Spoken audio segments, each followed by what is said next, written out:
Hey guys, this is Anime Level 234 here, and this is another video. This video is going to be about a very hot topic for anime fans that I believe right now.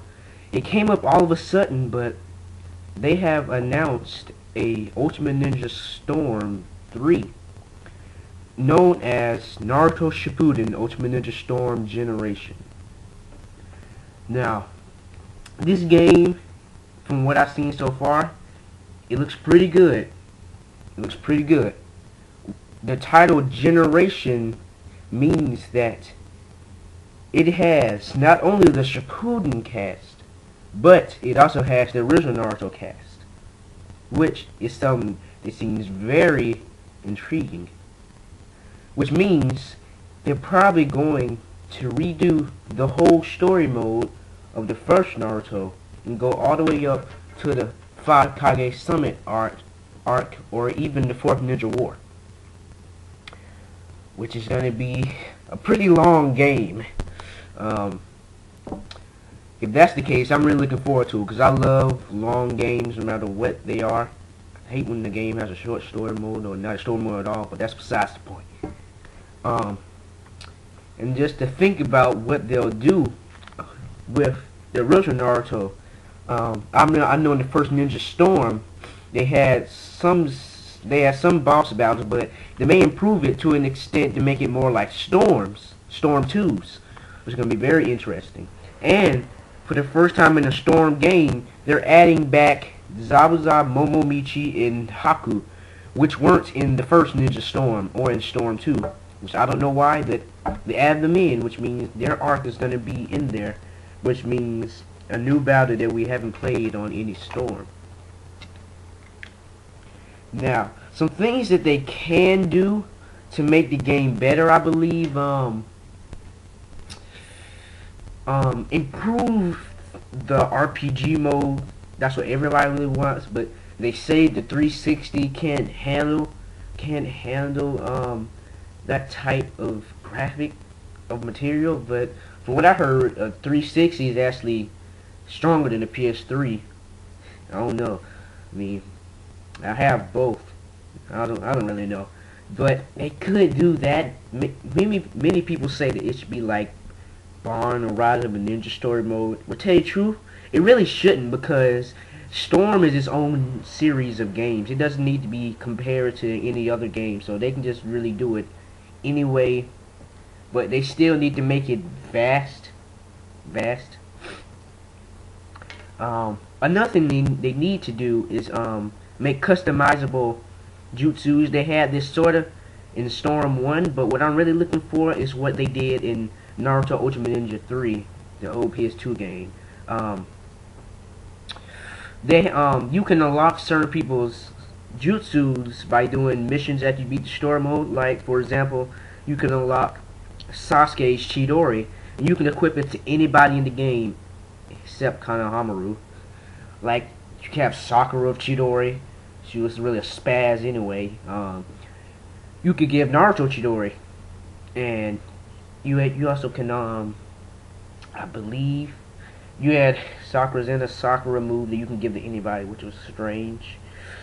Yeah, stuff like that. That'll make the game really interesting. That'll make it really interesting and really give you something to look forward to. The story mode in general is decent, but and overall it had great voice acting for a game, because in most games, you know, the voice actors don't put as much into it as they would with the actual show.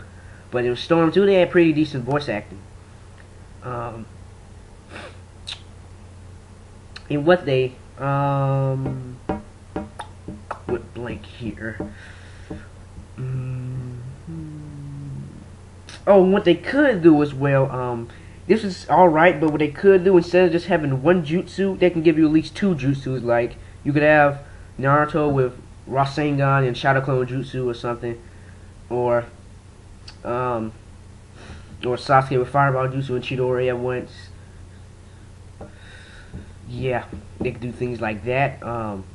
The story mode, I already covered the story mode. It's gonna be, from what I can tell, it's gonna be pretty intense so far. Well, I can't say it's going to be intense, as all we have is one scan out thus far. They have released a website for the game. The logo looks pretty interesting. Looks fairly interesting. But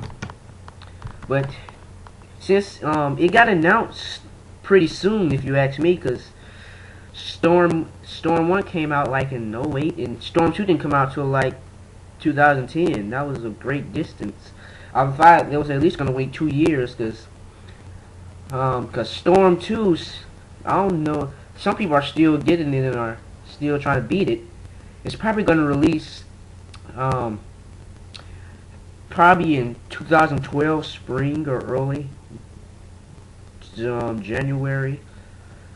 But it may come out even this fall, which is pretty soon. I know they're developing it real fast. They just announced this on us. And on the website, they said something like that it's going to be a different experience, something to that nature.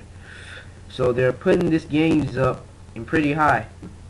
So it seems that they're this game may be a little bit different. Who knows? And there was also a new scan for Dragon Ball Project Age. Just showed it confirmed Grade 8 Vegeta as a playable character. He was fighting Goku in the little mountain range area.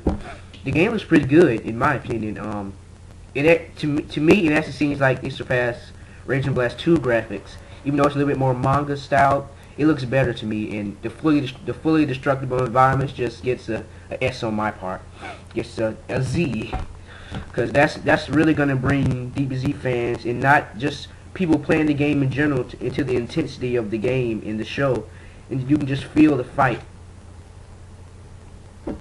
So that's looking pretty good. They released some Bleach Soul Resurrection gameplay. I guess somebody got it early. If you don't really care for spoilers, you shouldn't watch it, but it's looking pretty good. It comes out 2 days from now, on the 23rd. So